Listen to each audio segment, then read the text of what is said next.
So, on the flip side of the camera now, what have I been up to the last 3 years? Well, here we go. So I just got this garage in a box 2 years ago almost. Or actually, yeah, 2 years ago. But anyways, yeah. So this is actually the setup now. I got this, it's actually set up as a carport right now. So actually the last 2 years I've had it as a carport. The first year I actually had the, both ends here, so the front and back. But I took them out, I biffed them out for the last 2 years. But anyways, yeah, this is the setup. I got 5-gallon cans that's holding the frame. But the first setup was I had sandbags on the 2x6 here, and they were tied into the frame, and I had them at each rib, each individual rib. But yeah, I just want to give a shout out to a good buddy of mine. And he's just started doing videos not that long ago. And this one's going out to Murray at Get Wrenching. So if you want to understand more about how to do some mechanical work on your own vehicle, if you're into Mopars, if you're willing to see a few surprises in between, well, head on over to Get Wrenching and give a like, share, and subscribe to that channel. And it reminds me of the old shows like I used to see on TNN back in the day. So anyways, yeah, just head on over to Get Wrenching and like, share, and subscribe on that channel. Anyways, yeah, that's how I done the back. Now, see this red 5-gallon bucket there? That's basically my mark. So basically, when I get on my backup camera and I see that, I know exactly where I'm at. So basically that's my mark. So yeah, I do have plans for this though. I have plans to put some strapping up and sheet it with some steel sheathing at some point, maybe some steel roofing.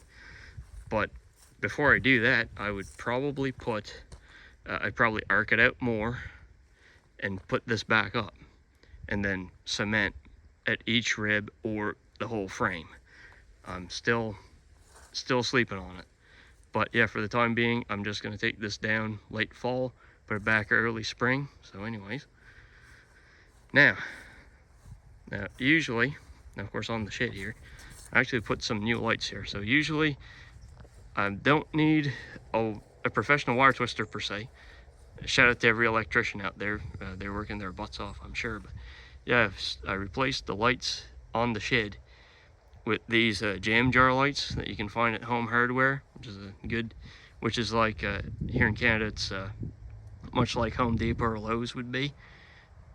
And my second favorite store other than Canadian Tire, which is like a big another big mega store up here too. So anyways, yeah, so these jam jar lights work pretty good, and I can actually put some wire switches too. But anyways, the only ones I didn't need help with, and I'll go and saw it there in a minute, I'll show you the other one, but the one I needed help with from an electrician was this one. You see, I wanted to move, see right where that box is? That's where the original light was. It was just an old fixture, and I wanted to put a new fixture like that and move locations because, well, yeah, I wouldn't be too limited. So anyways, that's one.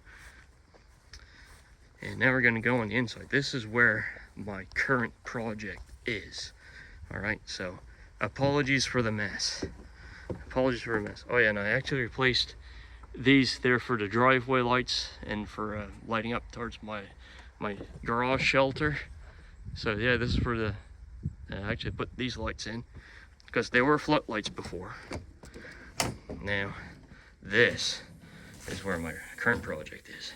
So you see here, I got vapor barrier put in, and this is where the light is now, but it used to be right there. So I had an electrician come in, trace some new wire, and put in new outlets and switches here and there. So basically I got more switches in here now. I could actually, I could vacuum my truck a lot better here now than I used to, or maybe do some other work too. Oh yeah, and there's gonna be some heat in there. And actually the heater for that is here in my living room, right here, pardon the mess. Yeah, that's the heater that I'm gonna put in. So anyways, yeah, some new lights. I put some new lights here and there. And redone the bathroom. And yeah, most importantly, the crapper's right there. That's the most important part. And the kitchen. And since this is the weekend, I got the percolator, but during the week I got the Keurig. So there you go. At least I got best of both worlds. And yeah, there's the master bedroom, and of course, yeah, a partially complete model of the Titanic. But yeah, I don't have time to build it, especially with what's going on here. So anyways, there's the nice kitchen. There's my fridge, stove, and there's my pantry right in back here. Oh yeah, and like I said, I'm not partial to any vehicle. I mean, I could be into Mopars or whatever, but yeah, I got Mustang this year. Yeah, there's probably going to be a Mopar calendar later on, or maybe muscle cars, I don't know. But oh yeah, there's my water cooler, and yeah, you can obviously see that I do have an interest in ships and boats and anything that floats. By the way, know your boat from your ship. Yeah, I'm very adamant about this. Very adamant about this. But anyways, yeah, I'm going upstairs, and yeah, put some new flooring upstairs. Some new flooring up in here. And my next project is going to be in here. That's going to be a winter project. So I'm going to take out all the wallpaper and put in new floor. And the new floor, which is actually, I actually got this from someone on budget. So anyways, and yeah, this is the new flooring. And yeah, that's pretty much it. Yeah, here in the locked away. So anyways, that's good. And yeah, now this is the office space. This is where my decision making is. So you can call this the decision making room. And yeah, it's actually pretty darn good. Yeah, so it looks pretty darn good. And new flooring and everything. Oh man, like I said, I've been busy the last 3 years.